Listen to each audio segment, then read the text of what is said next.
अब हम बात करते हैं जाहिद अहमद से। हमारे कमाल एक्टर हैं, what a phenomenal performer actor, और बड़े सीरियस और कहते हैं ना मायनी खेज ड्रामे जो हैं ये आजकल मैं देख रही हूँ कर रहे हैं। और ये जो नया ड्रामा इनका आप एक्सप्रेस पे देख रहे होंगे, दिल ढूंढता है फिर वही, उसके ऊपर जरा हम बात कर रहे हैं, क्योंकि इसमें डिमेंशिया, अल्जाइमर उसकी बात की है। तो ड्रामा देखा आपने? दिल ढूंढता है फिर वही, फुर्सत के रात दिन बैठे रहे तसव्वुरे जाना किए हुए, ये है पूरा। हाँ, लेकिन ड्रामे में इतना ही है। ड्रामे में थोड़ा सा ही है, दिल ढूंढ रहा है, क्या ढूंढ रहा है? अपनी पहचान ढूंढ रहा है, अपनी जिंदगी, मोहब्बत, अपना हाल, अपना माजी ढूंढ रहा है। क्योंकि ये शख्स जो हस्बैंड है, अली जिनका नाम है, बहुत प्यारी फैमिली है, भूलते जा रहे हैं अपनी ज़िंदगी के बड़े अहम मेमोरीज। देखो हमारे लिए कितनी इंपॉर्टेंट है, अगर आप भूलने लग जाएं। और ये हुआ एक ट्रॉमा के बाद, एक एक्सीडेंट के बाद, जिसमें उनकी छोटी बेटी की जान चली जाती है। एंड वो जो गिल्ट है उसने ट्रिगर किया ये डिमेंशियन अल्जाइमर इफेक्ट को, कि अब वो इस हद तक पहले छोटी छोटी चीज़ों से भूलना शुरू हुए, और उसके बाद ये कि अपने आप को ही भूलते जा रहे हैं। बहुत तकलीफदेह बात। और यानी इसका मतलब ये कि एक आम आदमी की कहानी है जो मुआशरे में नजर आती है आपको, ऐसा नहीं है कि कोई रिदा बिलाल जो राइटर है उन्होंने बहुत इंपॉर्टेंट उस पर एक मेंटल हेल्थ के ऊपर बात की और इस कंडीशन की बात की, और कैसे ये शख्स जो है जाहिद अहमद ने हमें ज्वाइन कर लिया। अरे जबरदस्त। जाहिद अस्सलाम वालेकुम। मैं ठीक हूँ, बहुत प्यारी performance, what a lovely concept, और कितना अच्छा ड्रामा। बहुत बहुत शुक्रिया, थैंक यू वेरी मच। बिल्कुल, मैं भी अभी लास्ट एपिसोड में एक सीन देख रही थी जिसमें शीशे में देख के अपने आप को डर गए कि ये शख्स कौन है, और चीखने लग जाता है, पैनिक अटैक। ये कैसे, ये इसका बताइए जो सीन आप कर रहे थे, how difficult was this? Nadia, not just this scene, I think this is the most difficult serial of my life. है ना? बहुत अल्हम्दुलिल्लाह डिफरेंट कैरेक्टर्स किए, कॉम्प्लेक्स कैरेक्टर्स किए, लेकिन this has to be the most difficult thing to perform because it's so heartbreaking and it's also something so unusual जो कि you know आप जब एक्टिंग कर रहे होते हैं तो आप अपने अंदर उस इंस्टेंट को तलाश करते हैं, वो नेगेटिव है या पॉजिटिव है। लेकिन जब इस तरह की चीज कर रहे हैं जो कि एक ऐसी बीमारी जिसमें आप अपना आप ही बुला देते हैं, तो वो आप अपने अंदर कैसे ढूंढेंगे? You know, as a performer वो आप कहाँ से इंस्पिरेशन लेंगे, कैसे तलाश करेंगे? So it's been a very difficult journey. और जाहिद, मैंने आपको देखा है इससे पहले भी आप इस तरह के ड्रामों में ज्यादा दिलचस्पी लेते हैं। एक और इनका ड्रामा मुझे याद है, नाम याद नहीं आ रहा, एक डुअल पर्सनैलिटी होते हैं, दो लोग होते हैं, ऐसे ही है। तो ये ज्यादा दिलचस्पी आपकी है इस तरह के। तो इस पे जाहिद आपने रिसर्च भी की होगी, तैयारी भी की होगी इस कंडीशन डिमेंशिया के ऊपर, तो किस तरह से तैयारी की फॉर दिस कैरेक्टर? नादिया, मैंने शूटिंग से स्टार्ट होने से कोई 4 महीने पहले अपने फेसबुक पे, अपने लिंक्डइन पे मैंने स्टेटस डाला कि अगर आपके मेरे जितने भी फ्रेंड्स लिस्ट में लोग हैं, उनकी फैमिली में या उनके जानने वालों में अगर किसी को डिमेंशिया है और वो भी यंग एज स्पेसिफिकली, तो मुझे ज़रूर बताएं। तो मुझे बहुत सारे लोगों ने अपने एल्डर्स का बताया, उनकी वीडियोस भेजी, कईयों के पास मैं गया, उनसे फ़ोन पे बात की, बिकॉज मैं देखना चाह रहा था कि जब इंसान को डिमेंशिया हो जाता है तो उसकी छोटी छोटी बारीक हरकतें कैसी होती हैं ना, उनकी आंखों में क्या होता है खास तौर से। So I was very lucky and blessed कि मुझे बहुत लोगों ने अपनी वीडियोस भेजी। चैलेंज ये था कि ये डिमेंशिया यूजुअली होता ही ओल्ड एज में है, लेकिन ये जिस चीज़ की कहानी है वो फ्रंटोटेम्पोरल डिमेंशिया पे है, FTD, which can happen to anyone starting from their 40s. सो उसकी मिसाल भी बहुत कम मिली। हाँ, यूट्यूब पे मुझे बहुत कंटेंट उसका मिला of people going through this age. So yeah, that's how I did some preparation for this role. अच्छा, ये आज इस मुआशरे में इसलिए भी रिलेट ये कर सकता है क्योंकि डिमेंशिया तो खैर है, लेकिन डिप्रेशन भी देखे ना इस मुआशरे में कितना आ गया। फैमिली लाइफ में हस्बैंड का अलग एक डिप्रेशन का लेवल है, जॉब नहीं है। मैं आपके इंटरव्यूज भी मैंने देखे हैं जाहिद, आप खुद भी डिप्रेशन के इस फेज से गुजर चुके हैं, और वो जो आपकी लाइफ जर्नी रही है वो बड़ी स्ट्रगल भी आपने की है एक वक्त में।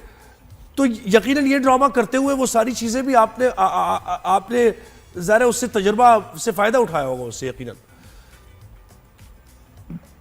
डिप्रेशन बहुत काम आती है इस तरह की चीजों में, सही कह रहे हैं आप।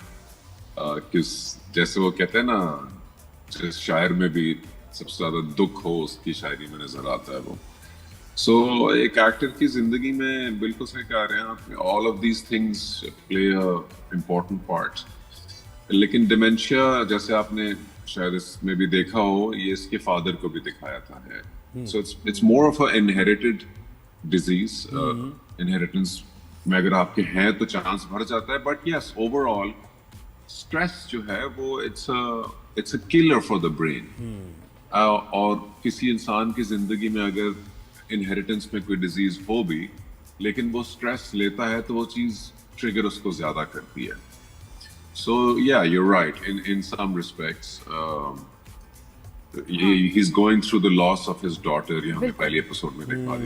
एक बेटी भी है जो मर चुकी है। तो उसका कितना उसमें जो रीजन अगर इसका देखा जाए कि इसको डिमेंशिया, एक वो हम कंफ्यूज थे कि भी जेनेटिक है, वो ट्रॉमा है बच्ची का, वो वजह है, या इसका वर्कलोड है, स्ट्रेस है, क्या वजह क्या बनी इसके केस में? It's both, Nadia.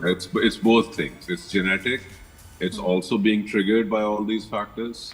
और उन सारी चीजों ने एक्ट करके और जल्दी ऑनसेट कर दिया है। शायद इसको थोड़ी ओल्ड एज में होना था क्योंकि जीन्स में है, लेकिन the death of the daughter has triggered it to occur much quickly.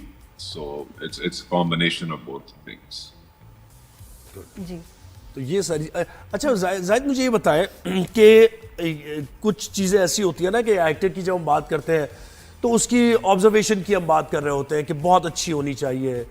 ज़िंदगी में जो मसाइल आते हैं, परेशानियां आती हैं, दुश्वारियां आती हैं, तो आप यानी कौन सा इमेज पसंद करेंगे एज एन एक्टर अपना? एक ऐसा हीरो जिसने स्पेक्स भी लगाए हुए हैं, जो वेल ड्रेस्ड भी है, जो ऐसे लुक दे रहा है तो कैमरा नजर आ रहा है, लाइट्स आ रही है, या फिर आप एक ऐसे किरदार अदा करना चाहेंगे जो मुआशरे से रिलेट करते हैं? अगर एक फादर का कैरेक्टर है तो फिर वो आम आदमी जो एक फादर अपने मसाइल हल करता है या जिस तरीके से जूझता है वो करना चाहेंगे आप? इन दोनों को कंबाइन नहीं किया जा सकता। हाँ बिल्कुल, ये कमर्शियल भी तो होना चाहिए नहीं? Ideally तो yes, I would want to do both because you see, doing any one thing बार बार, चाहे वो जितनी भी different हो, it gets boring, और जी क्योंकि आप अगर नादिया ने भी बेतहाशा काम किया, आप अग्री करेंगे नादिया, अगर आप चैनल्स के साल के प्रोग्रामिंग को ले तो उसमें शायद एक से दो ऐसे होंगे जो प्रोजेक्ट्स जो के किसी सब्जेक्ट बेस्ड हो। बिल्कुल वेरी रेयर। जी हेलो जी जाहिद, आपकी सारी आवाज नहीं आ रही, आप बिल्कुल सही कह रहे हैं। एंटरटेनमेंट ज्यादातर एक जैसे होते हैं, लेकिन जाहिद फिर भी हैविंग सेड दैट जब हम कोई डिफरेंट कॉन्सेप्ट पे काम करते हैं तो उस तरह के क्या नंबर्स भी अभी आज के जो लोग हैं, जो व्यूअर्स हैं, वो देख रहे हैं, वो नंबर्स मिल रहे हैं? क्योंकि ज़रूरी है कि ड्रामा सक्सेसफुल भी उतना हो, व्यूज़ भी आए, रेटिंग्स भी आए, वो तो है ना प्रेशर। तो इस ड्रामे के साथ आर यू हैप्पी कि जो लोगों का जितना रिएक्शन आया, जितने व्यूज़ आए हैं, या नहीं और ज़्यादा होने चाहिए थे? Yeah, I cannot worry about numbers. That's not my job. That's the job of the makers. The way they promote it, the way the channel and how they promote it and all. मेरा काम, मुझे सिर्फ एक number से concern है, that's the amount that we're getting for the hard work that we're doing. उसके बाद अगर एक्टर ये सोचने बैठ जाएगा, उस अमाउंट पे भी लोग बहुत बोल रहे हैं आजकल कि जी अमाउंट्स बहुत लेट मिलती हैं, उस पे भी काफी वोकल हुए हैं आर्टिस्ट के जी हमारे पैसे फंस जाते हैं, कॉन्ट्रैक्ट में कुछ और लिखा होता है, कॉन्ट्रैक्ट साइंड नहीं मिल रहे होते हैं। एज एन आर्टिस्ट आप बताएं, आपके भी ऐसे मसाइल होंगे वर्किंग इन दिस इंडस्ट्री? बिल्कुल रहे यार, मैं भी इस इंडस्ट्री का हिस्सा हूँ और मैं तो शूट पे जाने से इनकार कर देता हूँ अगर मेरा अमाउंट डिले हुआ होता है। बिल्कुल सही। तो आप इस पोजीशन में है ना, बहुत से इस पोजीशन में नहीं होते। वो बेचारे चले जाते हैं कि ठीक है काम तो मिल रहा है। आपको डालना चाहिए। नो क्या कर लेंगे आप? कौन सा चैनल? लेकिन जाहिद वो जो आखिरी चेक मिलना है ना काम खत्म होने के बाद, वो फंस जाता वो है। फंस जाएगा। पहले तो मैं भी ठीक है ये कहती हूँ कि जी हाँ कहाँ चेक मिलेगा, तो जब वो जो आखिरी चेक है वो फंसता है, मेरा फंस गया, फंस गया एक। अब उसको क्या करें, उसको कैसे निकालें, काम हो गया, अब आपके पास कोई लेवरेज भी नहीं, फिर क्या करें। बस आप एक दिन शूट का अपने पास रखे ना फॉर लेवरेज, कि यार एक दिन का काम रह गया, ये मैं नहीं करा रहा, जब तक आप मुझे चले पोस्ट डेटेड भेज दे। अरे वो चेक बाउंस आप हो ऐसे गया ही कर जाहिर, देगा। मेरा चेक बाउंस हो गया, आप बताओ प्रोडक्शन हाउस का, आप बताएं। अरे चेक बाउंस हो गया तो आपके पास FIR कराने के ग्राउंड्स आ गए, मुबारक हो आप। बिल्कुल बिल्कुल। अरे ये तो कहाँ है। FIR को कराते हैं, क्या ही FIR ना करा के एक दूं। अलग मसला हो जाएगा। हाँ लेकिन बात इसकी बिल्कुल सही है जी भाई। अच्छा जाहिद, आपका एक हमराज ड्रामा भी है फाइट है। और हमारे साथ फारूक रिंद साहब थे, तो वो जरा ना वो ये कहते कि हाँ उनको डिप्रेशन हो गए भाई इस डिप्रेशन ड्रामे हो से।